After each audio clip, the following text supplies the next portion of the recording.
नमस्कार श्रोताओं, शाम के ठीक 7:20 हुए हैं और ये समय है आपके अपने कार्यक्रम स्पोर्ट्स स्कैन का।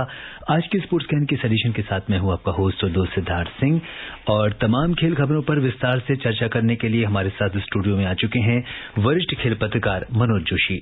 मनोज, स्पोर्ट्स स्कैन कार्यक्रम में आपका स्वागत है। धन्यवाद। सबसे पहले नजर अब तक की स्पोर्ट्स हेडलाइंस पर। भारत और न्यूजीलैंड के बीच कानपुर में खेले जा रहे पहले क्रिकेट टेस्ट मैच के चौथे दिन आज का खेल समाप्त होने तक न्यूजीलैंड ने अपनी दूसरी पारी में 1 विकेट पर 4 रन बना लिए हैं। भारत ने अपनी दूसरी पारी में 234 रन बनाए।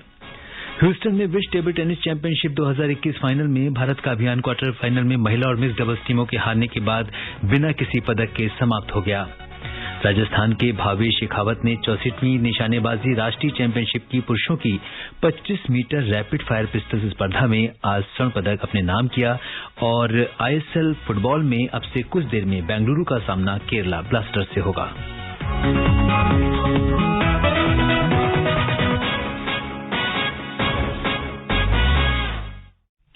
और सबसे पहले बात करते हैं क्रिकेट की। भारत और न्यूजीलैंड के बीच कानपुर में खेले जा रहे पहले क्रिकेट टेस्ट मैच के चौथे दिन आज का खेल समाप्त होने तक न्यूजीलैंड ने अपनी दूसरी पारी में 1 विकेट पर 4 रन बना लिए थे। न्यूजीलैंड को जीत के लिए अब 280 रन की जरूरत है। इससे पहले भारत ने अपनी दूसरी पारी में 234 रन बनाए। भारत ने अपनी पहली पारी में 345 रन बनाए थे। जवाब में न्यूजीलैंड ने पहली पारी में 296 रन बनाए।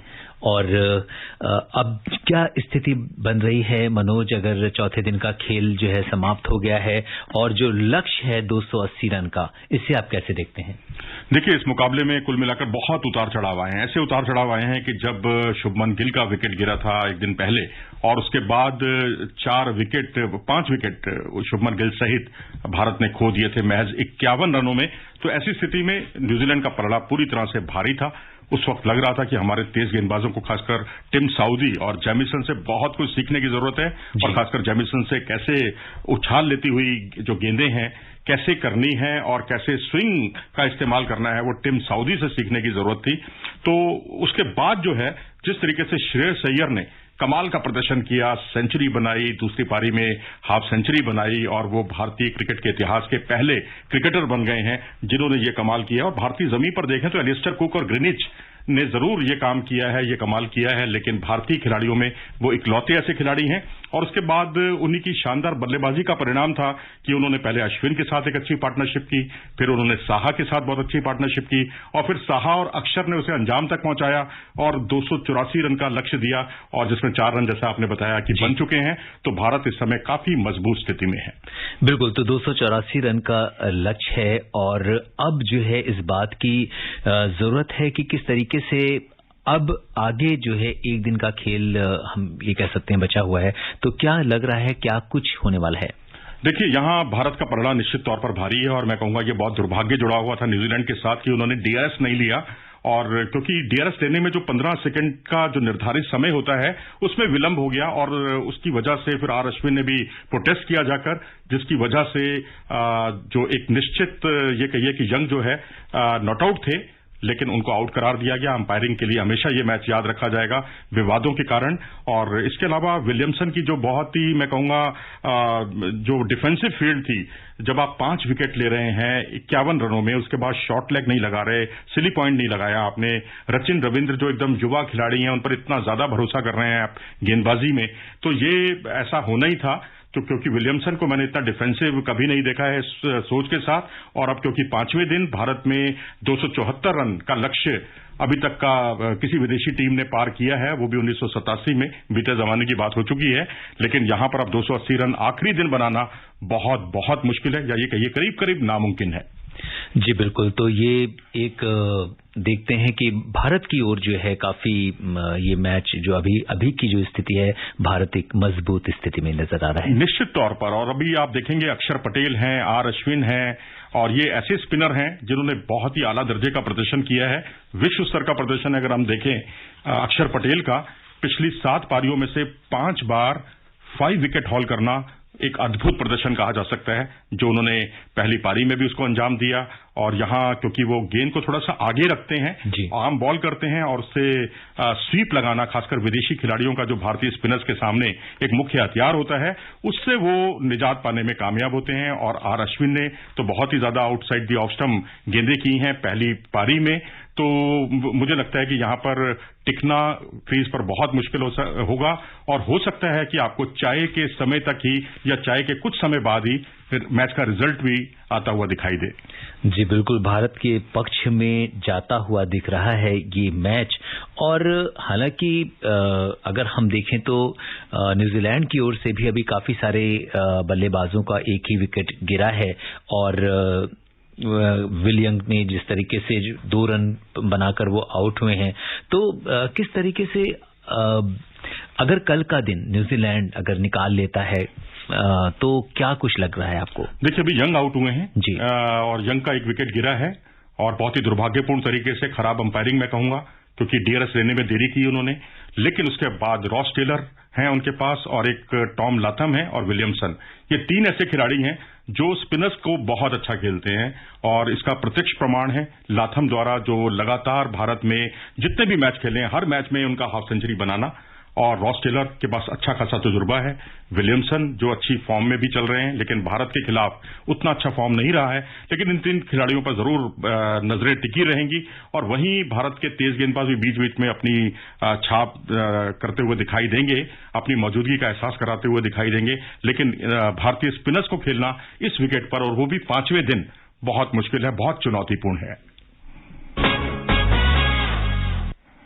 जिम्बाब्वे में विश्व कप क्वालिफाइंग टूर्नामेंट में हिस्सा लेने वाली 6 श्रीलंकाई महिला क्रिकेटर कोरोना पॉजिटिव पाई गई हैं। इस बात की जानकारी श्रीलंका क्रिकेट बोर्ड एसएलसी ने आज दी। हालांकि अभी तक साफ नहीं हो पाया है कि खिलाड़ियों में कोरोना का नया वेरिएंट मिला है या नहीं। श्रीलंका क्रिकेट बोर्ड एसएलसी ने कहा कि श्रीलंका की महिला टीम को जिम्बाब्वे से वापस बुलाया जाएगा। दक्षिण अफ्रीका में एक नए कोविड वेरिएंट मिलने के बाद कई देशों ने यात्राओं पर प्रतिबंध लगाया है, जिसके कारण अंतर्राष्ट्रीय क्रिकेट परिषद आईसीसी ने जिम्बाब्वे में महिला क्रिकेट विश्व कप क्वालिफाइंग टूर्नामेंट को भी रद्द कर दिया था। इससे पहले श्रीलंकाई सहयोगी स्टाफ के एक सदस्य का कोरोना पॉजिटिव पाए जाने के बाद जिस तरीके से आईसीसी ने वेस्टइंडीज और श्रीलंका के बीच शनिवार को होने वाले मैच के साथ विश्व कप क्वालिफायर राउंड को भी रद्द करने का निर्णय लिया था। तो ये एक, अगर हम अब देखें तो अब इसकी जो है रैंकिंग के आधार पर बात की जा रही है क्वालिफाई करने की, तो क्या कुछ चेंजेस देख रहे हैं आप? देखिए, 3 टीमें जो है महिलाओं की क्वालिफाई कर चुकी हैं और बाकी टीमें रैंकिंग को आधार बनाया जाएगा, क्योंकि और कोई जरिया नहीं है। लेकिन जो कोविड से पहले की स्थितियां थी, जिस तरह से कई टूर्नामेंट्स, कई सीरीज रद्द हुई थी, स्थगित हुई थी, और अब वही स्थिति दोबारा आ गई है। और नीदरलैंड ने भी अपना साउथ अफ्रीका का दौरा छोड़ दिया है बीच में ही, और हालांकि उनको घर जाने के लिए फ्लाइट नहीं मिल पाई थी। और उसके अलावा भारत का दक्षिण अफ्रीका जो दौरा है उस पर भी तलवार लटक रही है। और अभी भारत एक ही टीम दक्षिण अफ्रीका में मौजूद है, एक मैच वो खेल चुकी है। और जो खेल मंत्री हैं अनुराग ठाकुर, वो तो बड़ा साफ कह चुके हैं कि इसका फैसला बीसीसीआई नहीं बल्कि भारत सरकार करेगी, और भारत सरकार का कि किसी भी फैसले का इंतजार रहेगा बीसीसीआई को कि उसका स्टैंड क्या रहता है। जी, बात करते हैं टेबल टेनिस की। ह्यूस्टन में विश्व टेबल टेनिस चैंपियनशिप 2021 में भारत का अभियान क्वार्टर फाइनल में महिला और मिक्स्ड डबल्स टीमों के हारने के बाद बिना कोई पदक जीते समाप्त हो गया है। मिक्स्ड डबल्स में मनिका बत्रा और साथियान ज्ञानशेखरन जापान की हिना हायाता और टोमोकाजु हरिमोटो से हार गए और क्वार्टर फाइनल से बाहर हो गए। इस बीच मनिका और अर्चना कामत भी फाइनल में लग्जमबर्ग की सारा डी नुएट और जिया लियानी के खिलाफ 0-3 से हारने के बाद बाहर हो गईं। मनिका बत्रा और कामत ने पहले दौर में बेल्जियम की मार्गोट डेक्रेफ और नथाली मार्शेट्टी, हंगरी के डोरा मद्रस और जॉर्जिना पोटा पर जीत से क्वार्टर फाइनल में जगह बनाई थी। दोनों भारतीय टीमें प्रतियोगिता में विश्व टेबल टेनिस चैंपियनशिप में कांस्य पदक जीतने से सिर्फ एक कदम दूर थी और वो नहीं हो सका। देखिए, मनिका बत्रा का जहां तक सवाल है, उन्होंने बहुत उम्मीदें जगाई हैं, खासकर टोक्यो ओलंपिक में भी आपने उनका प्रदर्शन देखा। ओलंपिक सिंगल्स में 3rd राउंड में पहुंचने वाली वो अब तक की अकेली भारतीय खिलाड़ी रही हैं। और उसके अलावा जिन खिलाड़ियों से ये हारी हैं ना, मिक्स्ड डबल्स में या महिला डबल्स में, वो इनसे बेहतर रैंकिंग वाली खिलाड़ी थी। जापान की हारिमोतो तामाकाजू और हयाता हिना की जोड़ी थी, और लक्समबर्ग में जो शिया लियान और सारा डे नूरे की जोड़ी थी, ये इनकी रैंकिंग कहीं ऊपर थी भारतीय खिलाड़ियों की तुलना में। तो इसलिए कोई बहुत ज्यादा उलटफेर नहीं हुआ, बहुत चिंता की बात नहीं है। लेकिन भारतीय खिलाड़ियों का पदक के बहुत करीब तक पहुंचना इसी बात की ओर इंगित करता है कि भारतीय टेबल टेनिस जो है अब बिल्कुल सही पटरी पर है। जी बिल्कुल, हालांकि हम पदक नहीं जीत पाए हैं, लेकिन फिर भी जिस तरह का प्रदर्शन हमारे खिलाड़ियों ने किया वो काफी महत्वपूर्ण है। बात करते हैं हॉकी की। भुवनेश्वर में एफआईएच जूनियर पुरुष हॉकी विश्व कप में वर्तमान चैंपियन भारत अब बुधवार को नॉकआउट चरण में ग्रुप ए की शीर्ष टीम और अंतिम संस्करण की उपविजेता बेल्जियम के साथ मैच खेलेगा। इससे पहले कल भारत ने पोलैंड को 8-2 से हराकर क्वार्टर फाइनल में प्रवेश किया। सुदीप, संजय और अरिजीत ने 2-2 गोल किए, जबकि शारदा नंद और उत्तम सिंह ने एक गोल किया। भारत की 3 मैचों में ये दूसरी जीत है। अपने पहले मैच में भारत ने फ्रांस से 4-5 से हारने वाली भारतीय टीम ने दूसरे मैच में कनाडा को 13-1 से हराया था। इस तरह भारतीय टीम ने अपने पूल में कुल 25 गोल किए, जबकि उसके खिलाफ 8 गोल ही हुए। एक अन्य मैच में पाकिस्तान ने ड्रैग फ्लिकर रिजवान अली की हैट्रिक की मदद से मिस्र को 3-1 से हराया। पूल बी के मैच में फ्रांस ने कनाडा को 11-1 के बड़े अंतर से हराया। अन्य मुकाबलों में पूल ए में दक्षिण अफ्रीका को मलेशिया ने 4-3 से और इसी पूल में बेल्जियम ने चिली को 2-0 से पराजित किया। तो अगर हम देखें तो कुल 25 गोल हमने किए हैं, जो कि बड़ा इंपॉर्टेंट है। हालांकि शुरू के मैच में हमको 1 गोल से शिकस्त मिली, लेकिन इसके बाद फिर भारतीय टीम ने जिस तरीके से बड़े अंतर से मैचों को अपने दोनों मैच जीते हैं, तो किस तरह की स्थिति देखते हैं आप? स्थिति ये है जी, बड़ी साफ है कि फॉरवर्ड लाइन हमारी बहुत स्ट्रांग है, इसलिए खूब गोल हो रहे हैं। जैसा आपने 25 गोल बताया, तो जाहिर सी बात है कि हमारी स्कोरिंग पावर में बहुत सुधार हुआ है, अच्छी फिनिशिंग हुई है। पहला मैच हम हारे जरूर हैं, लेकिन साथ ही कुछ एक अनुत्तरित सवाल हैं जिस पर हमें ध्यान देना होगा, क्योंकि अब जो अपोजिशन है वो सामने होगा आपके बेल्जियम। इसी बेल्जियम टीम से हमारा मुकाबला हुआ था 2016 के वर्ल्ड कप फाइनल में, विमेंस जो जूनियर वर्ल्ड कप था, और जो इसी टीम ने, सीनियर टीम ने हमें हराया था, बेल्जियम ने। तो जो क्रिकेट में जिस तरह से न्यूजीलैंड आपके सामने खड़ा हो जाता है हर बार, आपको आगे नहीं बढ़ने देता, वही बेल्जियम की कुछ स्थिति है सीनियर में। लेकिन अभी क्योंकि जूनियर मुकाबला है, तो यहां पर मैं कहूंगा कि भारतीय डिफेंस थोड़ा चिंता का विषय है, क्योंकि जो पिछला मुकाबला हुआ पोलैंड के खिलाफ हम जीते जरूर हैं 8-2 से, लेकिन 7 पेनल्टी कॉर्नर जो हैं हमने उनको मिले हैं और उस पर गोल नहीं हो पाया, वो एक अलग बात है। लेकिन इतने कंसीड करना गोल पेनल्टी कॉर्नर के मौके, तो ये भी बहुत चिंता का सबब है। और मारधाड़पूर्ण खेल से थोड़ा सा बचना होगा, यानी रफ हॉकी से बचना होगा। 2 ग्रीन कार्ड और 3 येलो कार्ड भारतीय खिलाड़ियों को दिखाए गए हैं, और मनिंदर सिंह को जो इंजरी हुई है वो भी एक चिंता का विषय है, क्योंकि उनकी हैमस्ट्रिंग इंजरी उभर कर सामने आई है और वो इस मैच में संभवतः नहीं खेल पाएंगे। जी बिल्कुल, तो ये एक एनालिसिस थी कि जो मैच आगे होने वाला है बेल्जियम के साथ, वो कितना क्रूशियल होने वाला है, और हमने जो पुराने मैचों में प्रदर्शन किया। बात कर लेते हैं निशानेबाजी की। राजस्थान के भावेश शेखावत ने 64वीं निशानेबाजी राष्ट्रीय चैंपियनशिप की पुरुषों की 25 मीटर रैपिड फायर पिस्टल स्पर्धा में आज स्वर्ण पदक अपने नाम किया। विजय कुमार चौथे स्थान पर रहे। शेखावत का ये पहला खिताब था और इसी स्पर्धा का रजत पदक सेना के गुरप्रीत सिंह ने जीता। कांस्य पदक हरियाणा के अनीश भानवाला के नाम रहा, जिन्होंने जूनियर रैपिड फायर स्पर्धा में स्वर्ण पदक जीता था। तो अगर हम देखें तो ये स्थिति बनती है शूटिंग की। देखिए, 25 मीटर जो रैपिड फायर स्पर्धा है बहुत ही देखने में रोचक लगती है, और भारत में तो इसका एक चलन सा हो गया है, खासकर 2012 के लंदन ओलंपिक से। और बड़ी बात यह है कि लंदन ओलंपिक में जो भारत को विजय कुमार ने रजत पदक दिलाया था, वो इस प्रतियोगिता में उतरते हुए दिखाई दिए थे, और उनसे भी एक जो युवा खिलाड़ी है उनसे आगे निकला। तो ये इसी बात की ओर इशारा करता है कि युवा ब्रिगेड जो है बहुत ही जबरदस्त, बहुत ही आगे बढ़ती हुई दिखाई दे रही है, सीनियर खिलाड़ियों को पीछे छोड़ती हुई दिखाई दे रही है। चाहे वो अनीश भानवाला हो, चाहे विजय कुमार हो, उनका जो है प्रदर्शन स्वर्ण पदक विजेता के प्रदर्शन से काफी पीछे रहा है। तो इससे ये भी जाहिर होता है कि शूटिंग का भविष्य बहुत उज्जवल है। और नेशनल चैंपियनशिप में अगर आप देखें तो जो भी इस लेवल का जो कंपटीशन होता है उसमें हजारों की संख्या में प्रतियोगी भाग लेते हैं, तो इसका कंपटीशन विश्व स्तर के कंपटीशन से कम नहीं है। बात कर लेते हैं फुटबॉल की। फुटबॉल आईएसएल में अब से कुछ देर में बेंगलुरु का सामना केरला ब्लास्टर्स से हो रहा है। इससे पहले कल एटीके मोहन बागान ने ईस्ट बंगाल को 3-0 से और हैदराबाद ने मुंबई सिटी को 3-1 से हराया था। तो पहले आज की मैच पर चर्चा करते हैं जो बेंगलुरु का सामना केरला ब्लास्टर्स से होने वाला है। क्या कुछ आपको लगता है कैसे? देखिए, बेंगलुरु की टीम निश्चित तौर पर बहुत अच्छी टीम है, पूर्व चैंपियन है, लेकिन पिछले ही मुकाबले में ओडिशा एफसी ने उसको हराकर उलटफेर किया है। तो ये एक थोड़ा परेशानी का सबब जरूर है। और रईसी कसर जो है लियोन एगस्टीन और जयेश राणे जो कि ओडिशा के खिलाफ इंजर्ड हो गए थे, सिर पर इंजरी आई थी उन्हें, तो इनका ना खेलना है। और वहीं अगर हम केरला ब्लास्टर्स की बात करते हैं तो एटीके मोहन बागान जैसी चैंपियन टीम के खिलाफ वो हारे जरूर हैं, लेकिन 2 गोल भी उन्होंने किए हैं। तो इससे ये जाहिर होता है केरला ब्लास्टर्स की जो है बिल्कुल सही ट्रैक पर चल रही है वो उनकी गाड़ी।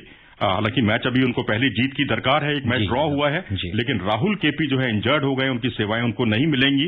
लेकिन इनके जब भी कोई मुकाबले होते हैं ना, केरला ब्लास्टर्स के और बेंगलुरु के, बहुत रोचक होते हैं, दिल थामने वाले होते हैं। 8 मुकाबले इन दोनों के बीच में हुए हैं, 5 मुकाबले बेंगलुरु ने जीते हैं और 3 मुकाबले केरला ब्लास्टर्स ने जीते हैं। इससे आप अंदाजा लगा सकते हैं कि मुकाबला कितना रोचक, कितना दिलकश और कितना दिलों को थाम देने वाला होने वाला है। और कल भी एक बड़ा महत्वपूर्ण मुकाबला हुआ जिसमें एटीके मोहन बागान ने ईस्ट बंगाल को 3-0 से पराजित किया। और एटीके मोहन बागान अगर हम देखें तो तालिका में शीर्ष की टीम है, अपने दोनों मैच जीत चुकी है और 6 अंक हैं उसके पास और हमेशा की तरह बेहतरीन खेल का प्रदर्शन किया। देखिए, ये जो 2 बंगाल की टीमें हैं ना, मोहन बागान और ईस्ट बंगाल, ये ऐसी टीमें हैं 100 साल से भी ज्यादा पुरानी प्रतिद्वंदिता है, राइवलरी है इन दोनों टीमों के बीच में।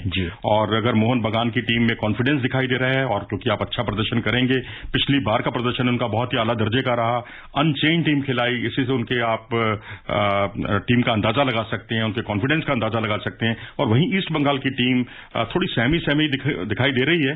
शुरू में जरूर बगान के गोल तक वो पहुंचे हैं उसके कुछ खिलाड़ी, लेकिन उसके बाद लगा कि ये मुकाबला जो है ना बस वन वे ट्रैफिक चल रहा है मोहन बगान की तरफ से। जी बिल्कुल। और अगर हम दूसरे मैच की बात करें कल के, तो हैदराबाद ने मुंबई सिटी को 3-1 से हराया था। हालांकि मुंबई सिटी और हैदराबाद दोनों ने 2-2 मैच खेले हैं और 1-1 में उनको विजय हासिल हुई है। और मुंबई सिटी अभी तालिका में 4थे नंबर पर है, 4 और उसके 3 अंक हैं। हैदराबाद के भी 3 ही अंक हैं, लेकिन वो 5वें स्थान पर है। ये हैदराबाद के लिए बहुत पॉजिटिव रहा है क्योंकि मुंबई गत विजेता भी रही है और ऐसी जो पूर्व चैंपियन को हराना, मैं समझता हूं सारे खिलाड़ियों का मनोबल बढ़ता है। और अहमद जोआ ने जो लीड दिलाई थी और उस पर आगे बढ़ने का काम उन्होंने किया, फिर पीछे मुड़कर नहीं देखा।